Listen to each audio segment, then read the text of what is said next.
नमस्कार, आप सभी का स्वागत है यूथ अध्ययन के चैनल पे।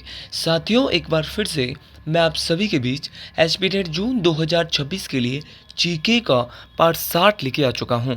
पार्ट 60 का जो पहला क्वेश्चन है कि बिहू भारत के किस राज्य का लोक नृत्य है। अगर बात करें बिहू, तो बिहू फोक डांस किस स्टेट का है, तो वो है आपके असम का।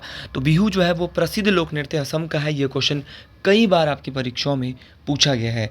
साथियों, क्वेश्चन पूछने वाला क्वेश्चन क्या पूछता है कि बिहू के अलावा असम में और कौन कौन से लोक नृत्य होते हैं। तो बिहू के अलावा असम में आपका भोरताल, कई बार पूछा गया कि भोरताल भारत के किस राज्य का है, तो भोरताल भी आपके असम में ही किया जाता है। साथियों, क्वेश्चन पूछने वाला क्वेश्चन कई बार पूछ चुका है कि आपका भंगड़ा और गिद्दा, भंगड़ा और गिद्दा जो है वो भारत के किस राज्य में किए जाता है। तो भंगड़ा और गिद्दा की जब भी मैं बात करूं, तो भंगड़ा और गिद्दा जो आपकी पंजाब राज्य में किए जाते हैं। ये भी दो फेमस नृत्य है, ये बात आपको डिटेल से याद रखना है। साथियों, कई दफ़ा जम्मू कश्मीर एक केंद्र शासित प्रदेश और वहाँ का एक लोक नृत्य बार बार टेट परीक्षाओं में पूछा जाता है, जिसका नाम है रऊफ।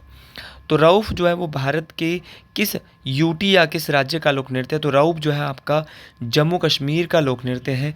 रऊफ के अलावा आपको बहुत इंपॉर्टेंट है, रऊफ के अलावा आपको उड़ीसा, उड़ीसा का आपको याद रखना है घूमरा, घुमरा। तो घुमुरा कहाँ का है, तो घुमुरा आपका उड़ीसा का है।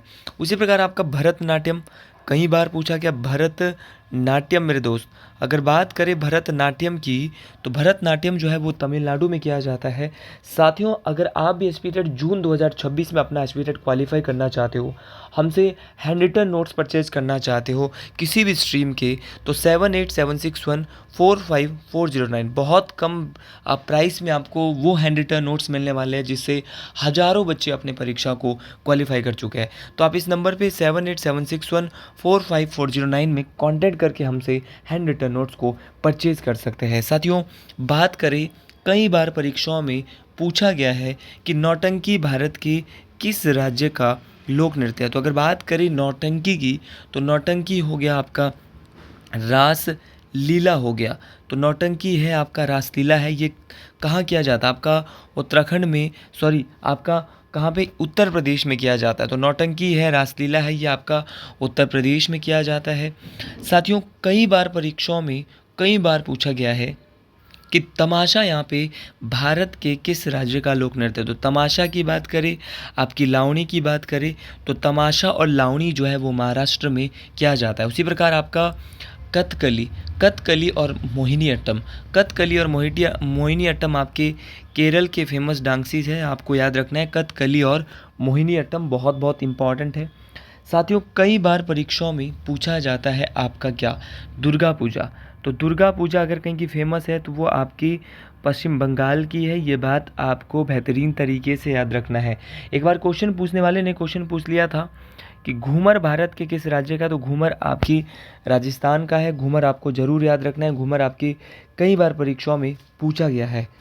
अगला क्वेश्चन है कि शांति पुरुष किस प्रसिद्ध व्यक्ति का उपनाम है। अगर बात करें शांति पुरुष की, तो लाल बहादुर शास्त्री को भारत में शांति पुरुष के नाम से जाना जाता है। इस बात को आपने डिटेल से याद रखना है। तो साथियों, लाल बहादुर शास्त्री को भारत में शांति पुरुष के नाम से जाना जाता है। अगर इनकी बात करें, तो लाल बहादुर शास्त्री जो है, इनके द्वारा एक फेमस नारा दिया गया था, जो कि भारत पाकिस्तान जब युद्ध हुआ था 1965 में, उस समय दिया गया था। इनका नारा था जय जवान जय किसान। तो जय जवान जय किसान का जो नारा है वो किसने दिया था, तो वो दिया था आपका लाल बहादुर शास्त्री ने। ये बात आपको डिटेल से याद रखनी है। लाल बहादुर शास्त्री भारत के दूसरे प्रधानमंत्री भी बने थे। अगर इनकी मैं बात करता हूँ, तो ये भारत के जो प्रधानमंत्री हैं वो आपके 1964 से लेकर जनवरी 1966 तक रहे। और 1966 जो ताशकंद जो उज्बेकिस्तान है, वहाँ पर इनकी जो है वो क्या हो गई, जो है वो हस्ताक्षर करने वहाँ पे गए थे, लेकिन उनकी दिल का दौरा या हार्ट अटैक पड़ने के कारण वहाँ पे मृत्यु हो गई थी लाल बहादुर शास्त्री की। इस बात को आपने डिटेल से याद रखना है। लाल बहादुर शास्त्री का जो समाधि स्थल है उसका नाम क्या है, तो लाल बहादुर शास्त्री के समाधि स्थल का नाम है विजय घाट। तो विजय घाट जो है वो क्या है, लाल बहादुर शास्त्री का आपका समाधि स्थल है। ये बात भी आपको डिटेल से मोस्ट इम्पॉर्टेंट तरीके से याद रखनी है। विजय घाट किसका समाधि स्थल है? तो विजय घाट यहाँ पे लाल बहादुर शास्त्री का समाधि स्थल है। ये क्वेश्चन कई बार परीक्षाओं में पूछी जाती है। साथियों, क्वेश्चन पूछने वाला क्वेश्चन क्या पूछता है? टेट परीक्षाओं का ही क्वेश्चन है कि भारत में किसे लौह पुरुष और सरदार के नाम से जाना जाता है? तो सरदार वल्लभ भाई पटेल। सरदार जो आपके वल्लभ भाई पटेल हैं, इनको किस नाम से जाना जाता है? तो वल्लभ भाई पटेल को जो है वो सरदार के नाम से जाना जाता है।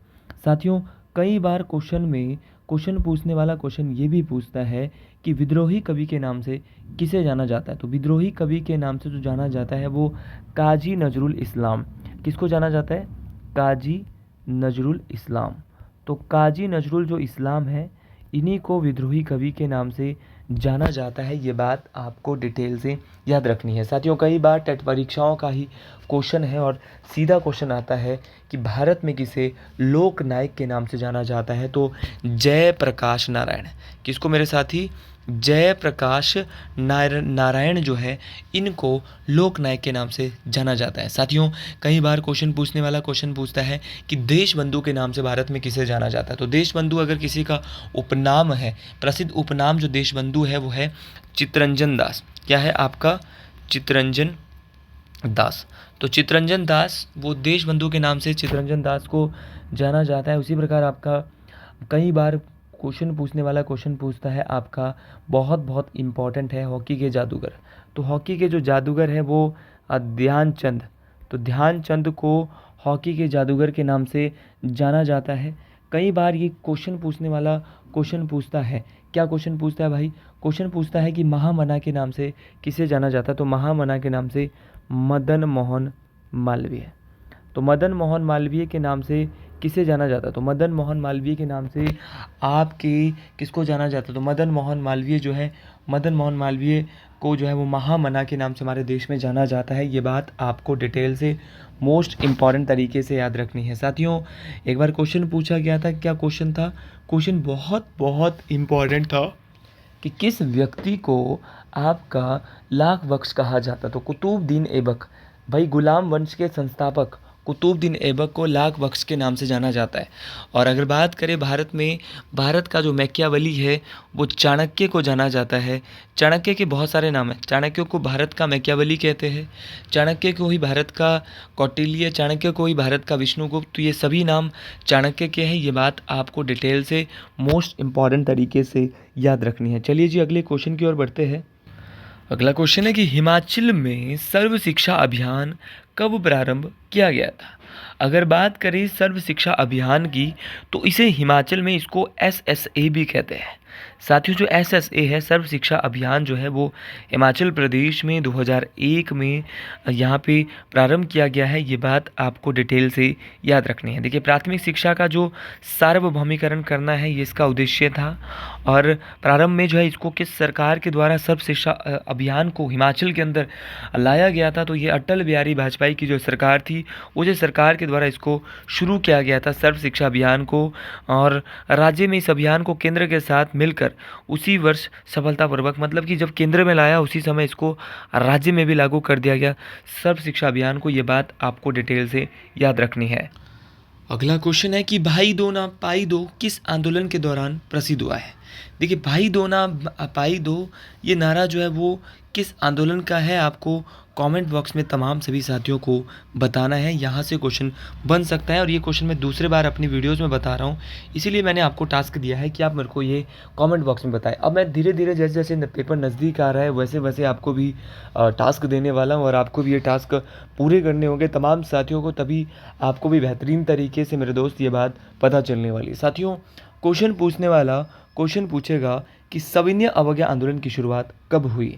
तो साथियों, अगर बात करें सविनय अवज्ञा आंदोलन की, तो इसकी शुरुआत 12 मार्च 1930 को एक यात्रा से हुई, जिस यात्रा का नाम था नमक सत्याग्रह या दांडी मार्च के नाम से भी उसको जाना जाता है। तो 12 मार्च 1930 को सविनय अवज्ञा आंदोलन की शुरुआत दांडी मार्च के साथ होती है। मेरे साथी, जो दांडी मार्च है, ये शुरुआत तो दांडी मार्च से होती है, लेकिन ये ख़त्म कब होती है? तो 12 मार्च 1930 से लेकर चलकर 6 अप्रैल 1930 को ये यात्रा ख़त्म होती है। ये 24 दिन की यात्रा थी। ये बात आपको डिटेल से याद रखनी है। यहाँ पे गांधी जी के साथ कितने अनुयायियों ने भाग लिया था? तो 78 अनुयायी ने दांडी यात्रा में गांधी जी के साथ भाग लिया था और 6 अप्रैल 1930 को नमक कानून तोड़ा था।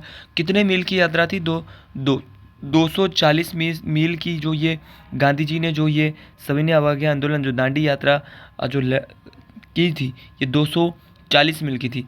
और इस आंदोलन को गांधी जी ने कब वापस लिया था? तो 1934 में सविनय अवज्ञा आंदोलन को शुरू ले गया। उसी प्रकार बात करें आपकी नॉन कोऑपरेशन मूवमेंट, असहयोग आंदोलन, तो जब भी हम बात करते हैं असहयोग आंदोलन की, तो इसकी शुरुआत हो गई थी आपके 1 अगस्त 1920 को। 1 अगस्त 1920 को ये इसकी शुरुआत हो गई थी और प्रमुख कारण था कि रॉलेट एक्ट, जलियांवाला बाग हत्याकांड, ठीक है, खिलाफत आंदोलन, तो इसी कारण जो है वो इसको शुरू करना पड़ा था।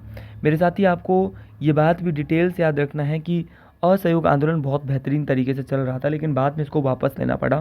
क्यों लेना पड़ा? तो एक कांड हुआ था, चोरा चोरी की घटना। तो चोरा चोरी की घटना जो हुई थी, ये कब हुई थी? तो चोरा चोरी की घटना हुई थी 5 फरवरी 1922। कई किताबों में 4 फरवरी भी है। तो चोरा चोरी की घटना हुई थी आपकी 5 फरवरी 1922 को। मेरे साथी ये घटना जो है यूपी के गोरखपुर ज़िले में हुई थी और जिस घटना के कारण यहाँ पर जो है वो जो उग्रवादी जो यहाँ पे लोग भीड़ आई थी, उन्होंने पुलिस थाने को जिंदा जला दिया और जिसमें जो चोरा चोरी की घटना में 22 पुलिसकर्मी मारे जाते हैं। और जब 22 पुलिसकर्मी यहाँ पे मारे गए तो क्या हुआ? तो यहाँ पे जो है वो गांधी जी ने आगात होकर 12 फरवरी 1922 को 12 फरवरी 1922 को क्या क्या कर दिया? असहयोग आंदोलन को वापस ले लिया। तो असहयोग आंदोलन को वापस ले लिया किसने? 12 फरवरी 1922 को। तो वो लिया था आपके गांधी जी के द्वारा। ये बात आपको डिटेल से मोस्ट इम्पॉर्टेंट तरीके से मेरे दोस्त याद रखनी है। साथियों, उसी प्रकार बात करें आपके भारत छोड़ो आंदोलन की, तो भारत छोड़ो आंदोलन को अगस्त क्रांति भी कहा जाता है। पहली बात तो आपने ये बात डिटेल से याद रखनी है। भारत छोड़ो आंदोलन की शुरुआत 8 अगस्त 1942 को ही हो गई थी। साथियों, इसी आंदोलन के दौरान एक नारा दिया गया था, डू और डाई, करो या मरो। तो करो या मरो का जो नारा है वो गांधी जी ने कब दिया था? तो करो या मरो का जो नारा है वो 1942 में ही दिया गया था। अगला क्वेश्चन बहुत ही इंपॉर्टेंट, बहुत ही महत्वपूर्ण प्रश्न है कि भाई आपका हिमाचल प्रदेश की में जल की मात्रा के हिसाब से सबसे बड़ी नदी कौन सी है? Which is the largest river of Himachal Pradesh in terms of volume of water. तो भाई आपका जल की मात्रा की दृष्टि से हिमाचल प्रदेश की जो सबसे बड़ी नदी है वो आपकी चिनाब है। चिनाब की जब भी मैं बात करता हूँ तो सबसे पहले मुझे नाम आता है इसका वैदिक नाम याद। तो चिनाब का वैदिक नाम है अस्कनी। तो अस्कनी जो है वो चिनाब का वैदिक नाम है। ये बात आपको डिटेल से याद रखनी है। साथियों, क्वेश्चन पूछने वाला क्वेश्चन इतना ही नहीं, क्वेश्चन पूछने वाला क्वेश्चन पूछता है कि चिनाब की सहायक नदियाँ कौन कौन सी? तो चंद्रा नदी, भागा नदी, ये सब चिनाब की सहायक नदियाँ हैं। साथियों, क्वेश्चन पूछने वाला क्वेश्चन पूछता है कि चंद्रा और भागा नदियाँ कहाँ पे मिलती है? तो चंद्रा और भागा नदियाँ आपकी तांडी नामक स्थान में मिलती है। ये बात आपको बेहतरीन तरीके से याद रखनी है। तांडी नामक स्थान आपका लाहौल स्पीति में पड़ता है और यहीं पर आपका जो है वो आपके क्या मिलती हैं? यहीं पर आपकी जो है वो चंद्रा और भागा नदी मिलती है। तांडी नामक स्थान वही है जहाँ पर जो आपकी द्रौपदी है, पांडवों की पत्नी द्रौपदी है, जिनका अंतिम संस्कार अगर कहीं हुआ था तो वो वहीं पर हुआ था, तांडी नामक स्थान में हुआ था।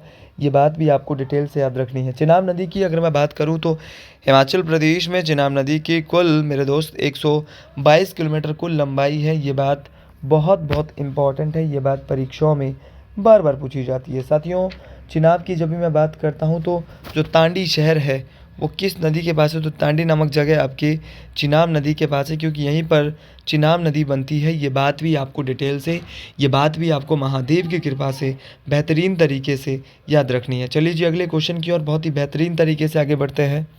और आगे बढ़ते हुए मैं आपको कई बार आपसे क्वेश्चन पूछने वाला क्वेश्चन क्या पूछ चुका है कि भाई जो आपका पौंग बांध है वो किस नदी पर बना है?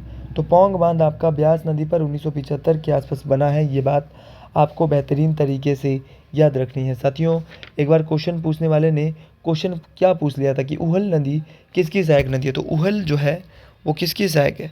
तो उहल जो है वो ब्यास नदी की सहायक नदी है। ये बात आपको डिटेल से याद रखनी है। एक बार क्वेश्चन पूछने वाले ने ही क्वेश्चन पूछा था क्वेश्चन ये पूछा था कि ब्यास नदी किस स्थान पर धौलाधार पर्वत श्रृंखला को काटती है। तो धौलाधार पर्वत श्रृंखला को ब्यास नदी लारजी नामक स्थान पे कहाँ पे काटती है, जो ये लारजी नामक स्थान है वहीं पर ये धौलाधार पर्वत श्रृंखला को काटती है। ये बात आपको डिटेल से याद रखनी है। साथियों, कई बार क्वेश्चन पूछने वाले ने क्वेश्चन पूछा है कि भाई आपका मणिकर्ण जो मंदिर है वो किस नदी के पास है। तो मणिकर्ण मंदिर आपका पार्वती नदी के पास है। ये बात भी आपको बेहतरीन तरीके से याद रखनी है।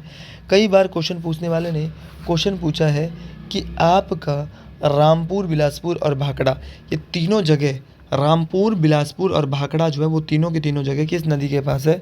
तो बहुत बेसिक क्वेश्चन आया था, सतलुज नदी के पास है।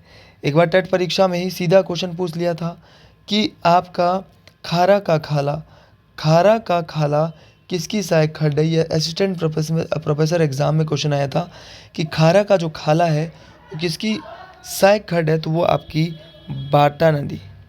तो बाटा नदी जो यमुना के साथ बहती है आगे जाके, ये जो बाटा नदी है वहीं पर है खारा की खाला सहायक खड्ड।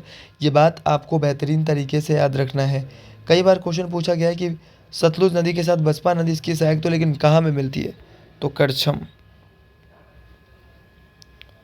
तो करछन नामक स्थान पे आपका ये दोनों नदियाँ मिलती है। आपको बेहतरीन तरीके से याद रखनी है। साथियों, एक बार क्वेश्चन पूछने वाले ने क्वेश्चन क्या पूछ लिया था, क्वेश्चन पूछने वाले ने क्वेश्चन पूछा था कि आपका हिमाचल प्रदेश से गुजरने वाली वो कौन सी नदी है जो तिब्बत से, जिसका उद्गम होने के बाद सिंधु में मिल जाती है। तो तिब्बत से उद्गम होता है और बाद में सिंधु में मिल जाती है। तो इतना टफ क्वेश्चन भी आया है। तो वो सतलुज ही तो है जो तिब्बत से आती है, फिर बाद में सतलुज में मिल जाती है। कई बार क्वेश्चन पूछने वाले ने क्वेश्चन पूछा है कि मंडी शहर किस नदी के किनारे बसा है। तो मंडी शहर आपका ब्यास नदी के किनारे बसा है। ये क्वेश्चन भी बहुत इंपॉर्टेंट है। ये क्वेश्चन भी बार बार परीक्षाओं में पूछा गया है। अगले क्वेश्चन की ओर बढ़ते हैं। अगला क्वेश्चन है कि वर्तमान समय में हिमाचल प्रदेश विधानसभा में कितनी महिला सदस्य है। तो वर्तमान समय में हिमाचल प्रदेश विधानसभा में आपकी कुल 3 महिलाएं हैं। अब कुल 3 महिलाओं को अगर मैं गिनाऊँ तो सबसे पहले गिनाता हूँ श्रीमती कमलेश ठाकुर जी, श्रीमती कमलेश ठाकुर जी। और जब मैं बात करता हूँ आपके कमलेश ठाकुर की, तो कमलेश ठाकुर जो है वो हिमाचल प्रदेश की एक ऐसी विधानसभा महिला सदस्य है जो कि मुख्यमंत्री की वर्तमान में मुख्यमंत्री है ठाकुर सुखविंदर सिंह सुक्खू जी, उनकी पत्नी है कमलेश ठाकुर जी, जो कि देहरा विधानसभा क्षेत्र से अभी उपचुनाव में जीती थी। उसी प्रकार लाहौल स्पीति की विधायक आपकी अनुराधा राणा है। अनुराधा राणा भी बहुत एमएलए है, बहुत युवा है। ये बात आपको बेहतरीन तरीके से याद रखना है।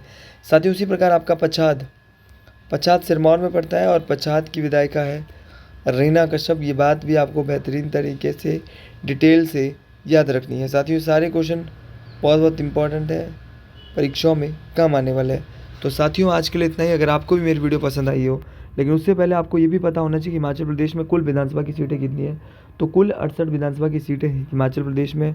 उसमें से 20 आरक्षित है, जिसमें 17 एससी में है और 3 आपके एसटी में है। ये बात आपको डिटेल से याद रखना है। तो साथियों, आज के लिए इतना ही। बाकी मिलते हैं एक नए वीडियो में नए जोश के साथ। सभी साथियों को हर हर महादेव।